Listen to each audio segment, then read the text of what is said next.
paano nyo maisasalarawan ng relasyon nyo sa loob ng 2 buwan? Matamis, maganda, masaya, madilim. 2 taon. Ano po, una sweet. Sweet, tapos love, for love po, puro love, ganun. Puro talking. Boses po pala talaga yung ano. Kasi nandun kami sa likod, sabi, para may masin na naman sa mikropono, hindi natin maintindihan yung mga dulong sinasabi nung searcher. Yung pala yung boses niya pala. Nagfa-fade. Yung simula, Nakabahan. pasmado lalamunan mo. Lamig po kasi. Ha? Lamig po. Malamig. Sana nag-trench coat ka papunta dito.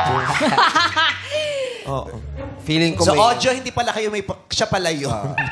Pinapa-adjust ko kasi sa likod yung mic. Anyway, nung simula matamis, punong-puno ng love. Araw gabi-gabi po, video call. Tapos gabi message. Ba't video call, magkalayo kayo? Opo. Kasi Saan that ba? time po, Bulacan po si Ann. And then ako po, nakadra po ako sa Pasay. Pasay? Yes po. Doon po kasi ako Layo nag-work. pala. Malayo.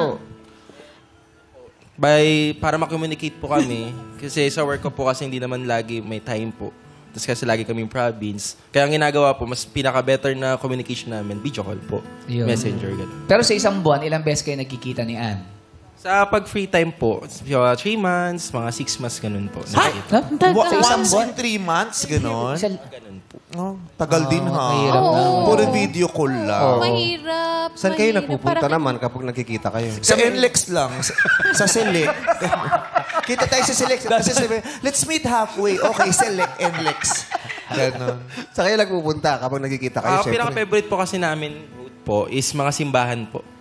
Mga Catholic Church, ganun po. Pinaka-favorite po ni Ann po is yung... Ako lang po magsabi, sa Bay Baclaran po. Nakikita kayo Baclaran. ba? Sa Baclaran. Malapit. Miyerkules, Martes. Mga ganun. Depende po kung anong araw po yung free namin. Kasi di ba Martes, Miyerkules ang ano? Miyerkules sa Baclaran. Yung pupunta kami doon kasi ng ano, alas 12 ng ano ng Tuesday. Miyerkules na yun. No? Yung iba Tuesday ng madaling araw. Kamot ka ng Para tenga, Wednesday. tapos mamaya. Nag-iisip ako ng tanong. Anong ano?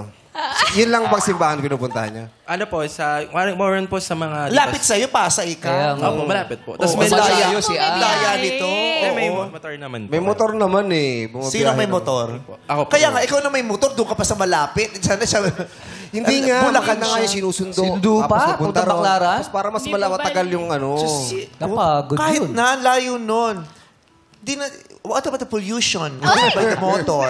Eh, kaya nga sila lumalayo kasi nga nagpipilgrimage ba kayo bawat simbahan? Oo, baka iba-iba. Sa iba-iba Ito din po. naman po. May mga Bulacan. Oo. May meron Meron din. naman pala eh. Iba-iba Hindi pala po eh. lagi Baclaran. Manawag, ganyan. Pangasinan, ang layo na Layo nun. Pero okay dun.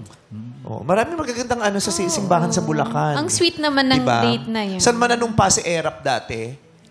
Yung Baraswain. Baraswain Church. Baraswain Nasa Church. Bulacan yun. Alam mo ba yun? Sa Malolos po. Yun. Tinatanong nga kita, di ba? Tinatanong mo din. Tinanong ka rin. Malolos, tama, Tinanong ka Malolos. rin niya eh.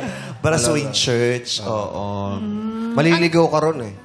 Opo. Bakit? Malolos. Malolos ka daw. Tapos yung aga. Si Ryan, Akala ko talo. galing din si Ryan eh. Tatalo ka. Galing si Ryan. Ay, wala na siya. Matagal na siya nakawala. Oo, lumayo na siya. Kaayos na eh. Oo. Pwede mo matanong bakit sa simbahan? Pwede naman. Pwede mo tanong. Anong pa sa akin?